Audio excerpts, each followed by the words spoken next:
Okay, hi everyone. We just hit 4 o'clock and I have too many slides, so I'm going to get started. um, yep, it's a speed run, any percent. So welcome to my session, Untangling FIDO and Passkey Concepts. So I'm a senior product manager at Microsoft. My name is Danny Zollner. I've mostly known, if anybody knows me, I shouldn't make any assumptions, for SCIM, the System for Cross-Domain Identity Management, standard for provisioning. It's not as hip or cool as Passkeys, unfortunately. But last fall, I started, I spent some time working on Passkeys and learned some stuff, and I'm here today because of that. But so for probably about 95% of my career, I've been focused on synchronization, provisioning, and So just I guess background on how I got into this. So the team that I was on at Microsoft the past let's say 5 years or so is a team that's focused on sort of like cultivating third-party integrations with other software vendors. So more basic stuff, SSO with SAML or OpenID Connect, provisioning with SCIM, and then other proprietary stuff, whether it's Microsoft or somebody else's proprietary. But so passkeys are kind of a big deal right now, and so my boss asked me last fall to take a look from that lens of like third-party integration-ness to figure out just like what's the landscape look like. Is there anything sort of standing in the way from like an interoperability perspective? With the end goal being, is there any way that we can help make sure that whatever customers want to use is whatever vendor, hardware, software, whatever, that they can make their own choices and it'll actually work, like interoperability. So this is really far outside of my comfort zone, SCIM provisioning. Like I knew the elevator pitch for the FIDO keys, but like I'm not like an auth-Z anything guy, just REST APIs, dude. And so my boss was sort of pushing me for it, and I like my comfort zone, so I was like, no thanks. So that's my session. Thank you. So actually, though, you probably figured out that's I did in fact end up doing that. So for the next couple of months, I was sort of just getting like overwhelmed constantly. I'm somebody who really, really likes to know how down to like the tiniest like screw or bolt how things work, and this is so far away from anything I knew, and it bothered me. So you've probably heard like drinking from the fire hose. Turns out there's not really a lot of good like images on Google or Bing or whatever for that. So I found this guy drinking from a fire hydrant. So that's actually probably a bit more apt because fire hoses are a little more controlled maybe. But what I found as I started talking to more people, just as I was learning, and this is people inside of Microsoft, outside, is that when you start talking about some honestly pretty like foundational terms in sort of FIDO Passkey land, that the same term, if you ask 10 different people, you're going to get 10 slightly different understandings of what that is. So those and these are things that should almost always have a single like definition.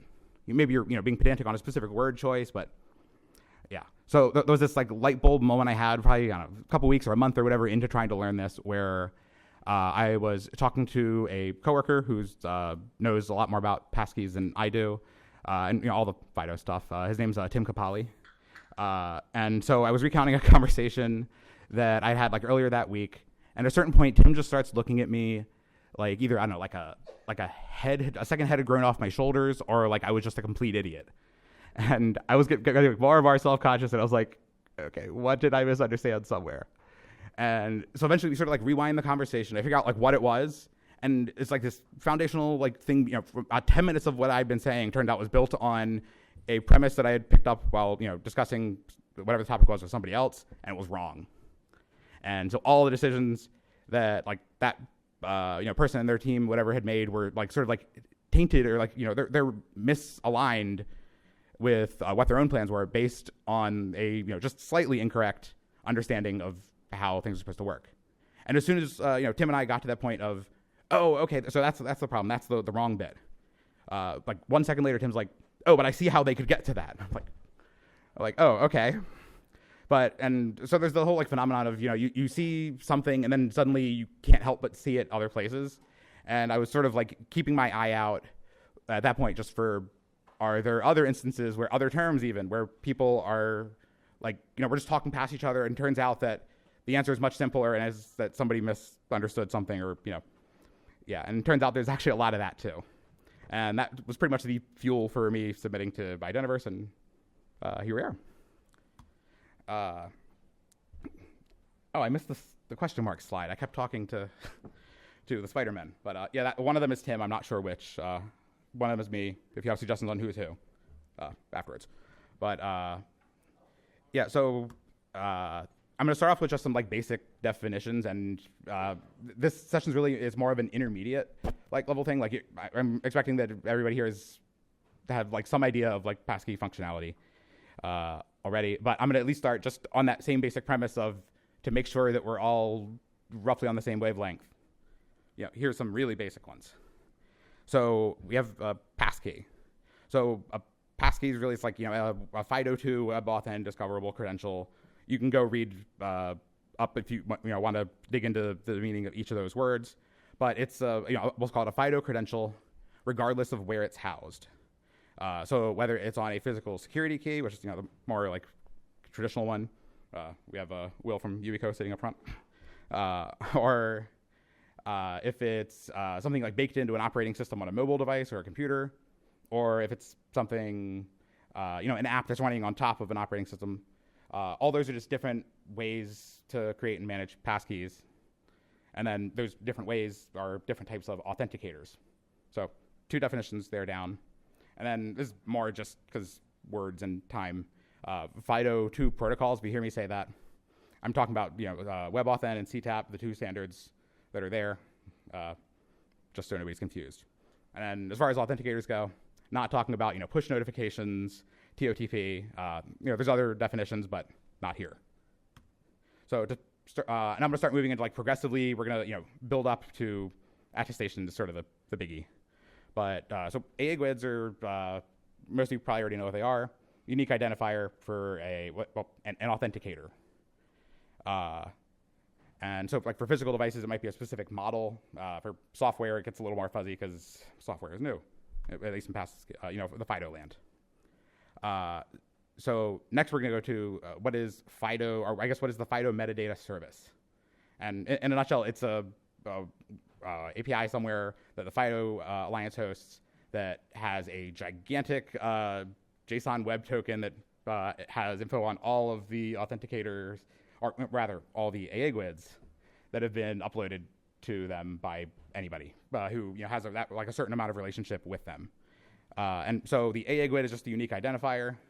And then you get into, there's a whole bunch of like metadata that is, things like the name of the, like a human readable friendly name, the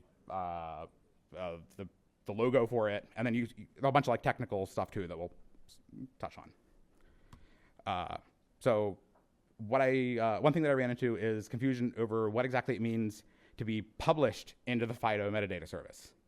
So the MDS is about discoverability of information about products or AIGWIDs, products associated with AIGWIDs. So being published isn't required, but that discoverability is really helpful if you're a vendor, if you're making something that you're intending to not be in like a closed ecosystem.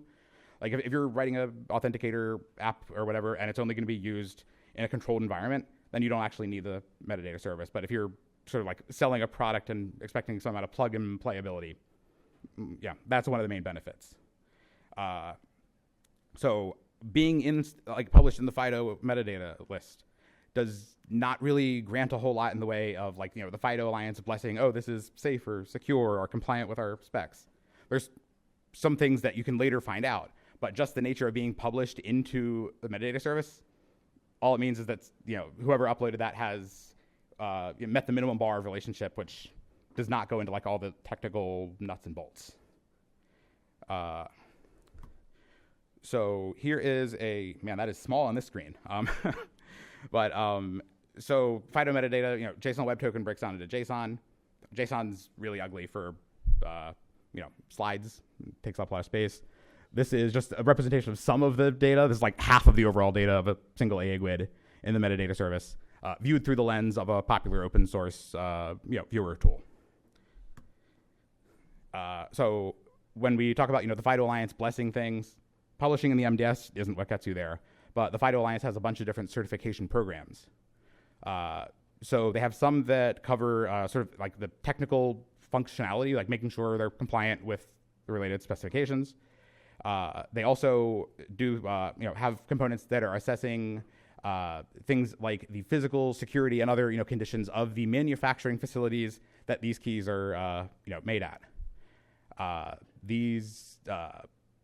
All of the certification stuff around, sort of the more like technically security side of things was devised before passkeys were the thing. It was more, solely focused around physical security keys. So like if you're a software-based passkey, authenticator vendor who's building something with syncable passkeys, you're out of luck right now for getting certified. But it's a pretty pressing issue on the FIDO Alliance to modernize those programs. And then, I'm going to move on. I had another thought, but yeah. So device-bound versus syncable is another thing that I saw a lot of confusion with. So passkeys, it's essentially, the name's self-explanatory sort of. It's can the credential that's created move around? And so inside of when you start looking at like the payload of like the structure of an actual credential, there's two specific different concepts. There's backup eligibility and backup status. So one is, can it be backed up or copied or restored or all that, and the other is it? Although the is it still is, it's like unknowingly, do I know that it is? And then the most like whoa thing that I learned out of probably this entire journey that I went on was that the assertion that you might see for a credential of hey, this credential is device bound. That in itself isn't actually like really proven. It's a trust based thing. So if if it's somebody that you really trust, if you're significant other, if your parent or whatever tells you something, you'll believe them based on who they are. But there's no actual cryptographic or whatever proof that credential is like bound to a device. At least now, somebody way smarter than me is probably going to solve that eventually. So what this leads to is the big thing, which is attestation. And so attestation in a nutshell is, so I'll give you like the simple explanation first. It's a way for to prove that a passkey was created using a specific type of device or application. So this passkey or this credential was created using a Shmubico 5 NFC Lightning Ultra key.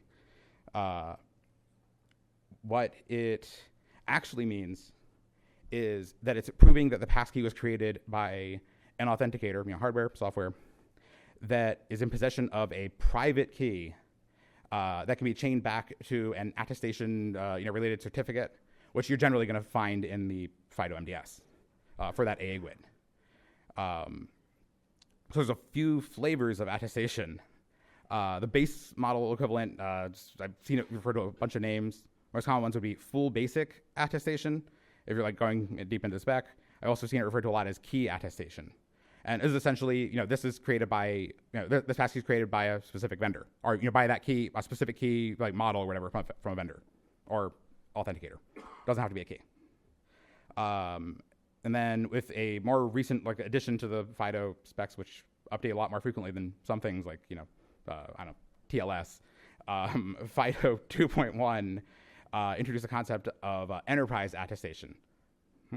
Thanks. So enterprise attestation, it's all the same general plumbing of here's the private key, here's the public key. But rather than at the sort of like the manufacturer / model level of whatever the authenticator is, it's at like the organization level, or potentially you can start compartmentalizing inside of that. So it's proving that a passkey was generated by an authenticator that is in the control of whatever that means. Could be MDM, could just be manufacturing stuff of a specific company. If I'm I don't know, the Cyber Risk Alliance, that's a safe one here, as an example company, then it's a certificate from CRA that they've issued, shows that they issued the credential or a thing that they've blessed has. So there's a couple of other related concepts that I'm going to touch on as well. So there's a thing that's somewhere between people have done it in a proprietary, non-standardized way to it doesn't really exist, depending on how pedantic you get, called app attestation. And it's a general idea of if you're doing something software-based, proving that the app that's being used is a specific build of the binaries, or that it came from a specific app store. Essentially, that it wasn't side loaded on a jailbroken device or anything like that. And that's not really standardized, but it's a thing that has people have been toying around with as another level of assurance as we try to wrap our heads as an industry more around the software side of things, especially on user controlled and sometimes bring your own devices. And then there's something called attestation raw data types. And essentially, once you get past the point of proving, I am, or, this authenticator is, from wherever it says it was, you're proving the identity. There's just what structure, what schema, or whatever you use to represent that. Really, unless you're writing code or building an authenticator, pretty much unless you are a relying party, so you're consuming the passkeys, or you're actively, you're building an authenticator, it's too deep. You don't really have to worry about it. And so now there's why use attestation. So the FIDO MDS, the AA GUIDs, that key unique identifier, are public knowledge. And so what's to stop me from taking any company's AA GUID, going and publishing a fake app and tricking people to download it, and then hey, I have their credentials and I have the AA GUID and whatever else. Turns out without attestation, not a whole lot. So attestation essentially is beyond just saying, I'm issuing a credential, or I'm generating a passkey, and here's the AA GUID identifying my authenticator. Attestation is and here's the proof. It's it's the photo ID or whatever equivalent. And this is important because that whole me making a fake app thing, it's already happened. Where we'll call them bad guys, have made fake applications, snuck them into mobile app stores facing end users, and they use the branding and all that of a trusted one, and then hey, they've got the credentials, and so that's super bad because so if you remember a couple slides ago when I started talking about how certain things are not cryptographically proven, the device bound stuff. It turns out there's a whole lot of other things that are on that same trust model as well. So the slides have a little bit of a running list, but beyond the backup syncability related stuff, what verification methods are available, what biometric things are available, is there a minimum pin length, how many tries can fail before it gets locked or explodes or whatever. And so now we going down even deeper. What's why do we care that somebody can lie about what the what biometric options are available? Well, so all of those things in that little sub bullet are things that an identity admin and trying to secure an organization could use to do some, let's say, open, bring your own authenticator. You can use anything as long as it meets these criteria of, it has the max number of retries, and it has, face scanning and voice scanning or whatever. And if those can be lied about, then it's bad. They're circumventing. And so you always have to trust regarding these, but attestation helps because it allows you to at least change the dynamic of that a bit, where whoever your vendor or set of vendors that you're that you're allowing, if you're allowing, if you're sort of restricting based on certain vendors or criteria, it allows you to know that at least, okay, that's such and such vendor, and it's then up to that, do you trust them? But like the key takeaway really is attestation is proving that they are who they are, but not that they're trustworthy or anything else. And so what is attestation? Sorry, that is not the slide. So what is attestation not?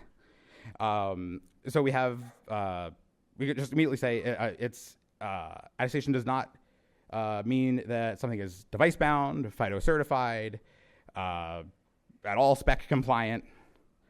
I have the bullet that says trustworthy. And so what I mean with that is,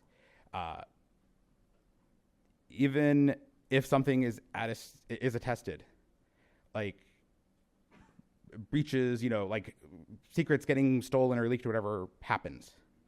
And so just because a credential is created and issued and is attested doesn't mean that it wasn't, or I guess that it's truly from who they say they are. So there's always has to be some amount of vigilance in making sure that if you have a set of vendors that you're allowing, keep up to date on have they been horribly compromised. You'll hopefully hear about it before a breach happens to yourself, but yeah. And then the last one's just secure. Just something being attested, and this is almost along the same lines of trustworthy. Like if a random stranger walks up to you, hands them their photo, or hands you their photo ID, and it's like, okay, yeah, you've reasonably proven that you are who you say you are. You're not going to give them, the deed to your house or anything. You're not going to trust them with things just based on that. Like, it's a separate, thread. Sort of auth N versus auth Z. And so just wrapping up, so 3 main bullets. First 2 are pretty easy. Password's bad. Passkey's good. The last one might seem a little out of place, but the moral of the story and the reason for me even being up here and doing this is, I'm not here to tell anybody what is or is not right for them, for their organization, for the resources they're protecting. Every scenario is different. Knowing the value of the specific resources you're trying to secure, the sort of technical aptitude of the users that you're working with, it's all important. So my goal in trying to help make sure that just everybody's speaking the same, definitions is that you all can make your own decisions, and that when you're looking at things, when you're looking at whether it's configuration options and your identity platforms or whatever, when you see an option that says, require this, or you can at least approach it and think about some of the nuances, what it actually means, what decision is right for your company or for your organization or whatever the scenario is. And then if you're a manufacturer, like if you're a vendor of FIDO stuff, this is probably helpful as well, but in a much different context. Yeah, I don't want to stand up here and tell anybody how to do things. Like blanket statements don't work, especially as nuanced of a situation as this. I just wanted to share a lot of those. It was really surprising to me that everybody didn't that we weren't all speaking the same language, and it seems really bad to recap the first sentence I said probably, and so wanted to share with everybody, and that's all I've got. So thank you, everyone. Ooh.